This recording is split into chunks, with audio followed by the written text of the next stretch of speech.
welcome to the next installment of the Ortho Real podcast. Our guests are always eclectic, and today we're venturing off to learn about spine surgery. Our guest today is Dr. Alok Sharan. He is a world-renowned orthopedic spine surgeon, trained at NYU.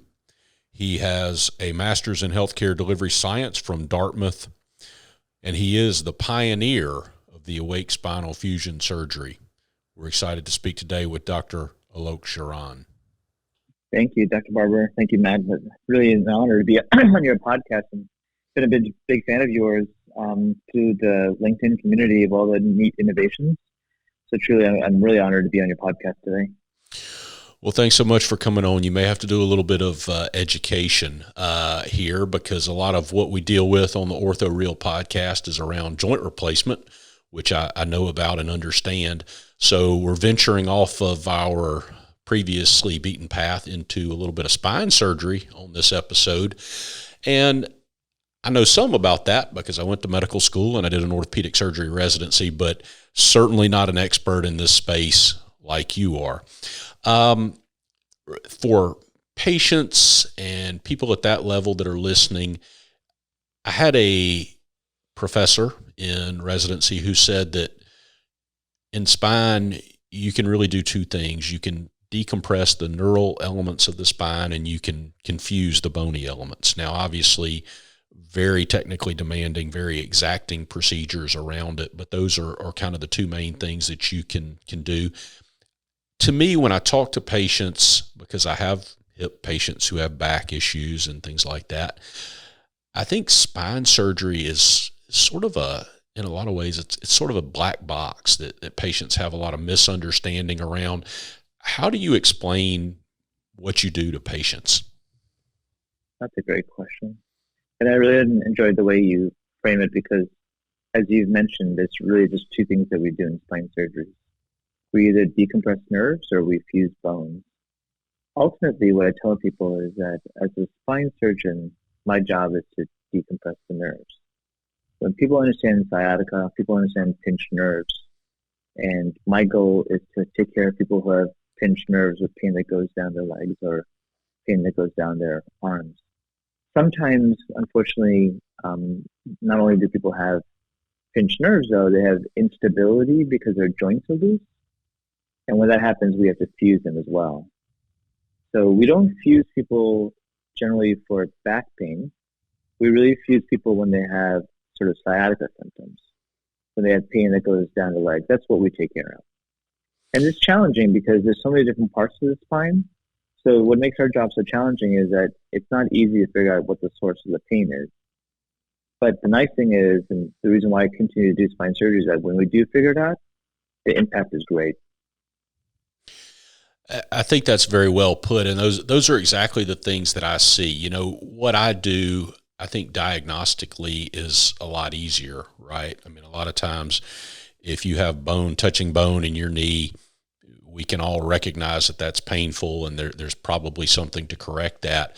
I have two spine surgeon partners and, you know, they're just absolute rock stars and do great work, but I know that's a tough thing to explain some of the nuance of that to patients and what can be done and what should be done. And I think patients have misconceptions sometimes that fusion is, you know, enormous surgery that's going to leave them in more pain, or they just want something small. And then on the flip side, they might like the idea of a very small, minimally invasive decompression. But as you said, if they're left unstable, they may have the same situation or worse if you don't do enough to address it. So those are the things that I see and I think is remarkably complex about what you guys do.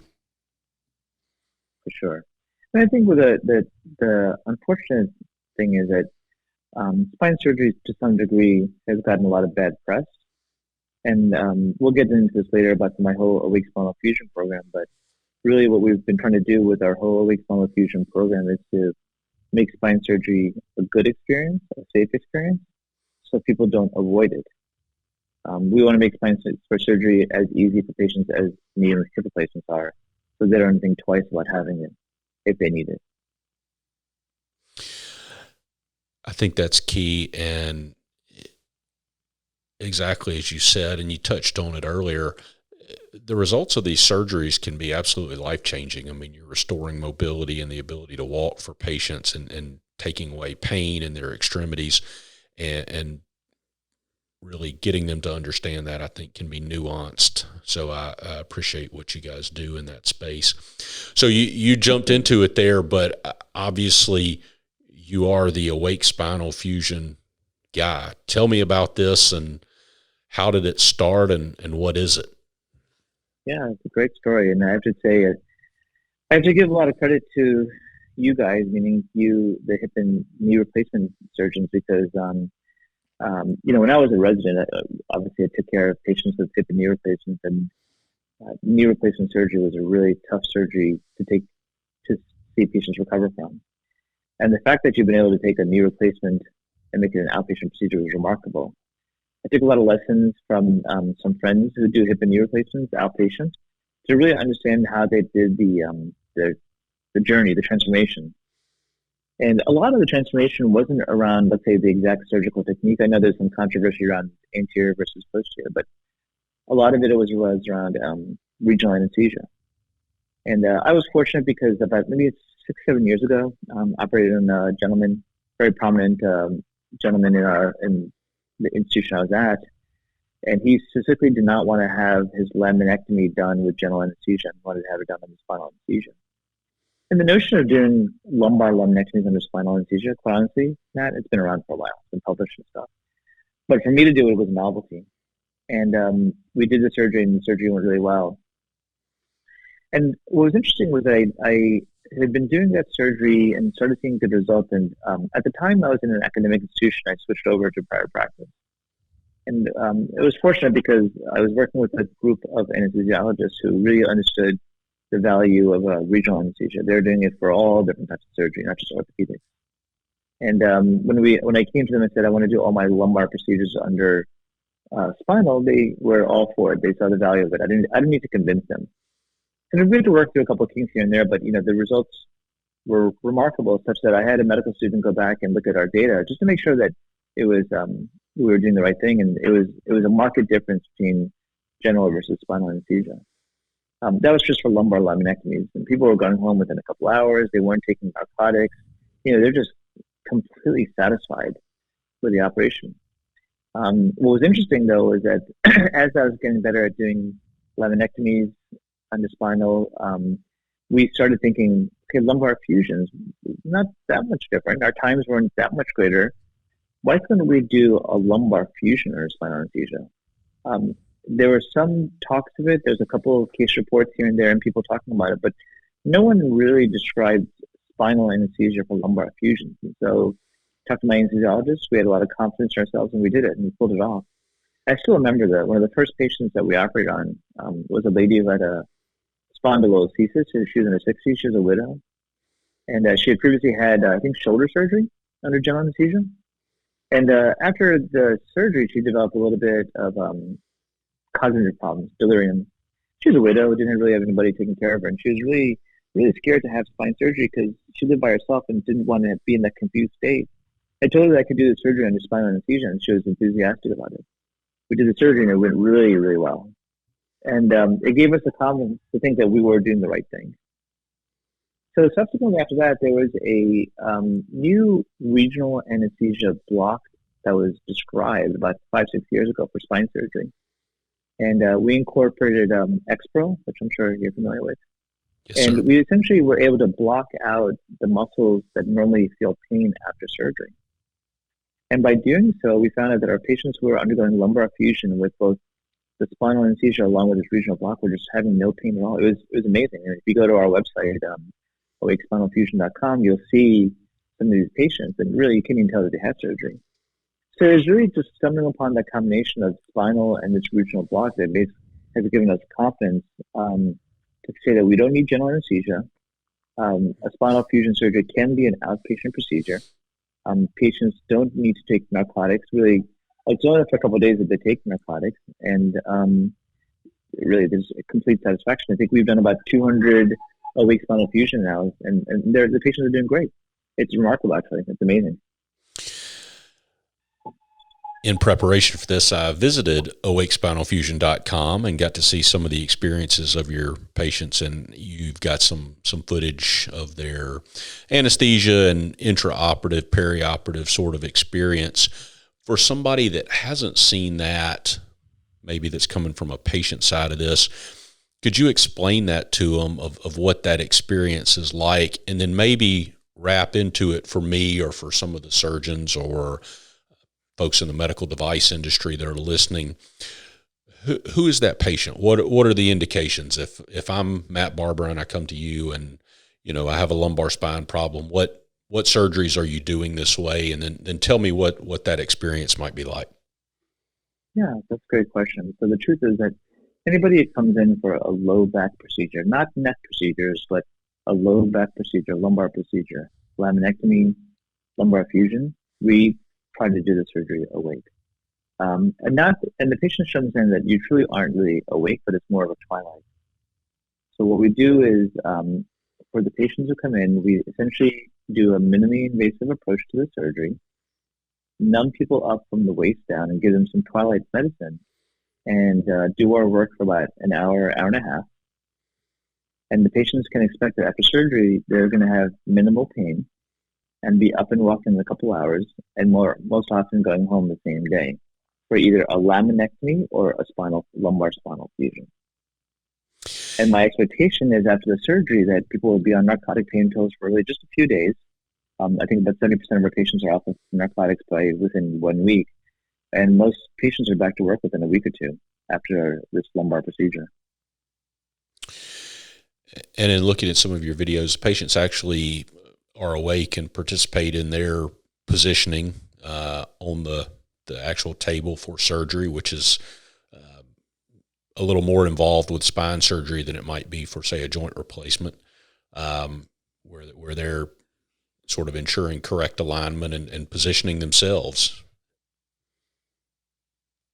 And that's really helpful, right? Because unfortunately, being on your belly for an hour and two has its own risks. So what's been nice actually is that because the patients can position themselves, they can put themselves in a position which they're comfortable with. And the truth is actually there are times when an hour into the surgery we'll even say to the patient, hey, do you want to position yourself or reposition yourself? And they will. They can put their arms in a comfortable position, move the head around. So it ends up being a very comfortable experience for the patient. Yeah, I saw that. You've got folks sort of listening to music and picking out their playlist while they have their spinal fusion. I'm wondering about that for joint replacements. I've not been offering audio accompaniment for this thus far. Yeah, what it is, Matt, is for us is that, what I'm trying to drive towards is it's just a better experience, right? I mean, we live in an experience economy nowadays, right? That's the Apple versus Samsung. That's the Netflix experience. And, just think about the experience about going to a concert or going into a hotel where you can smell nice and stuff. Why shouldn't surgery be a good experience, right? Why shouldn't you be able to listen to your Spotify playlist while you're having surgery or be able to watch a movie while you're facing down? There's no reason why you shouldn't be able to do that, right? We're not there yet. But to me, actually, when the patient's awake or, say, in twilight, it gives you the ability to do all this. Yeah, and more so, I think, even than just their enjoyment of an experience. I think the fact that you're helping to reduce anxiety around something that can be anxiety provoking in a lot of sense for patients. Exactly right.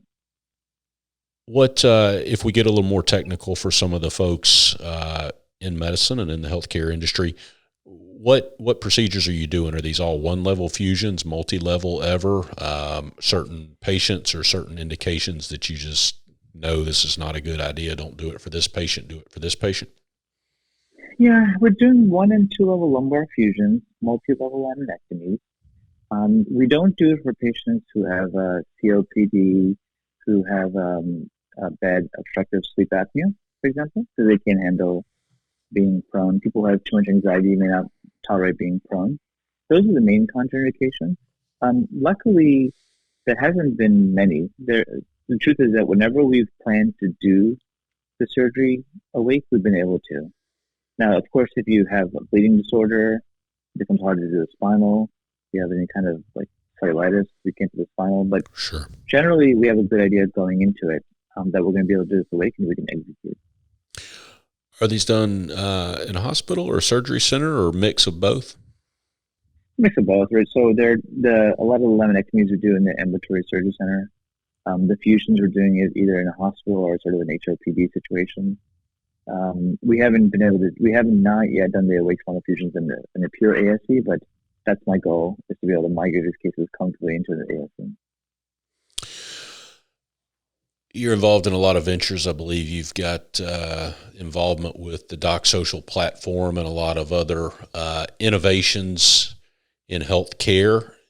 Do you have any general thoughts on that? Yeah, it's a good question. So, you know what, I think what's so interesting is this. You know, I was doing Awake Spinal Fusion surgery and really just doing it because I think it was the right thing to do for our patients. Had the opportunity to give a talk somewhere in Boston, and everyone was just amazed because our length of stay was at the time, our length of stay was about 1.1 days, and now it's about 0.5 for lumbar fusion. But what's challenging, I think, in healthcare is that there are a lot of physicians that I've come across now who have some incredible ideas, and they're doing a lot of great things in terms of patient care. But we don't have the ability to sort of scale it up, meaning telling the other surgeons, telling other physicians across the country and across the world. I just think that it's really hard for good ideas to spread in healthcare. Not sure why. That's probably another podcast in itself. But Vinod Dasa, as you know, and Dave Flickinger and Justin Martin, co-founders of our platform called Doc Social.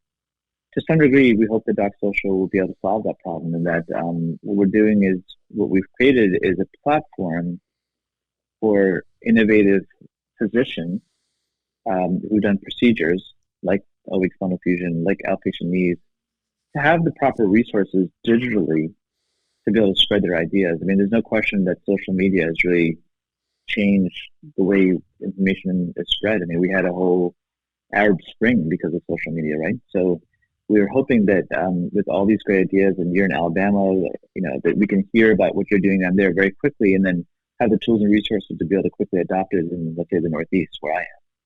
So to some degree, what Doc Social represents is sort of a knowledge dissemination tool, in that, you know, we have courses, lectures, podcasts, groups where you can do peer-to-peer sharing, and then we're going to have virtual reality training on board as well. And ultimately, Doc Social will be the leading medical education, digital medical education website, because we'll have all the tools and resources to be able to spread these ideas. You know, I'm a big believer that for healthcare to change and improve, physicians like yourself, myself, have to basically not only do good things and come up with good ideas, but be able to spread it and scale it as well. So that's what Doc Social represents. And a much needed platform, I believe. Are you teaching Awake Spinal Fusion? Do you have surgeons come visit, or how else are you getting this idea out there? Yeah, that's interesting, because COVID, we've had some surgeons visit prior to COVID, both nationally and internationally. Of course, with COVID, I have not welcomed it because the restrictions are too much, and Sure. It's really not worth it at this point. I've given a lot of talks on it nationally and internationally, both live as well as through the computer. What was interesting, though, was was able to test myself, and that I got a call from a group in Oxford, England, about a year or two ago. And in England, you know, because of the COVID, the NHS system is really suffering from beds, and they have a rule that if all the beds are taken, you can't perform any elective surgery where the patients stay overnight. So they are suffering from the fact that there are many patients who needed surgery, just couldn't have surgery because they wouldn't allow them to do the surgery. The group in Oxford had called me because they were interested in doing outpatient spine surgery via the Awake technique, and engaged me, the anesthesiologist, the neurosurgeon, to teach them, and using sort of rudimentary technology tools, camera, Doc Social. We were able to teach them how to do awake surgery. And so there was a sort of asynchronous feedback. They would tell me what to do. They would take a video of their OR. I would criticize the video, tell them to do this. I even got on a call with not only the surgeon and anesthesiologist, but the pre-op nurse, the post-op nurse, the physical therapist, you know, the whole team. And it was really exciting because the NHS said to them that we'll allow you to do awake spine surgery, but you have to do 10 first, collect rigorous data, and if the data looks good, we'll approve you. They just recently finished their 10th case, submitted the data, and they just recently got approved to do awake spine surgery in England, approved by the NHS. For me, that was exciting because it just shows that we can basically teach these procedures virtually. Traditionally, we, as you and I both know, to learn surgical procedures, we go to a weekend cadaver course, and that's limiting. Who has time for that nowadays? And so the fact that we can teach them and get them to do it safely virtually was just exciting to me. It's beyond exciting. I mean, that's fantastic. And your ability to make a difference for those patients on a whole nother continent is pretty awesome. Just the connectivity of people and the ability to do that. And in some sense, I think that, if you go visit in somebody else's OR or you go to a course, and both of those things are fantastic, and I do both of them, it's still different than doing it in your setup, right? So your ability to help them make it work in their home OR and with everything else that's going on around their setup perioperatively is huge. Yeah, and that's the challenge, right? Because and when Tom Brady is playing in his home field, he's great. But when you go to the visitors field, it's a whole different story. And to still be able to produce, that's the challenge, right? So, and I think that's what's so hard about teaching a process or procedure in healthcare. Agreed. I've heard you speak about the concept of the adjacent possible, which is sort of part of what birthed Awake Spinal Fusion, I believe. What are the adjacent possibles? What else should we be looking to in healthcare? What should I be looking to in joint replacement? I know I can't steal all your best ideas here on the podcast, but where do we need to be looking? Yeah, that's a great point. That comes from Stephen Johnson's book, Where Do Great Ideas Come From? And what's the next iterative idea? I think a lot of times in healthcare, we get so caught up on thinking about the moonshot that we forget about the ideas that are right in front of us. I think that I can't tell you that I know exactly what the next idea is going to be for you, but an idea that I've spoken about, Becker's has talked about, is this notion of, I think, creating these outpatient focused factories. I think that we've shown pretty well that hospitals that focus on, let's say, just orthopedics or just cancer or just eye surgery tend to have better results than general hospitals. Now, I think what we need to do is, first of all, take a lot of surgeries that can be done ambulatory and move into an ASC focused on just those procedures: outpatient hips, outpatient knees, outpatient spine. But then beyond that, as both you and I know, to be able to do outpatient surgery requires optimization pre-op as well as post-op. For example, prehab, nutrition, and then post-op. So the notion of an outpatient-focused factory is really just looking at the patients over the full spectrum of care when they first have their pain, and really try to standardize from end to end across the whole episode. If they need a procedure, have that standardized in the ASC. But I think what the next adjacent possible idea is going to be is this sort of, I call it a disaggregation of hospitals. Let me explain to that concept in a second. But I think we're going to have to start seeing now are these focused ambulatory surgery centers, focus on just doing knee replacements, focus on just doing spine surgery, attached to a center of excellence. So an outpatient spine surgery ASC attached to a spine center, an outpatient knee replacement center attached to an arthritis center. And so you can go end to end on how the care is. I think where this comes from is Regina Herzlinger, Harvard Business School professor, talked about the idea of the focused factory. I think that, generally is acceptance that's a great idea. But if you look at hospitals, they went from this general model where they were doing cancer and GI and orthopedics, and then they started focusing on just orthopedics. And then orthopedics itself started becoming specialized for joints and hand and sports and whatnot. Right. So now what you're going to see is this aggregation of orthopedic hospitals into these small focus factories focused on one area of orthopedics. I think that's the next adjacent possible idea in healthcare.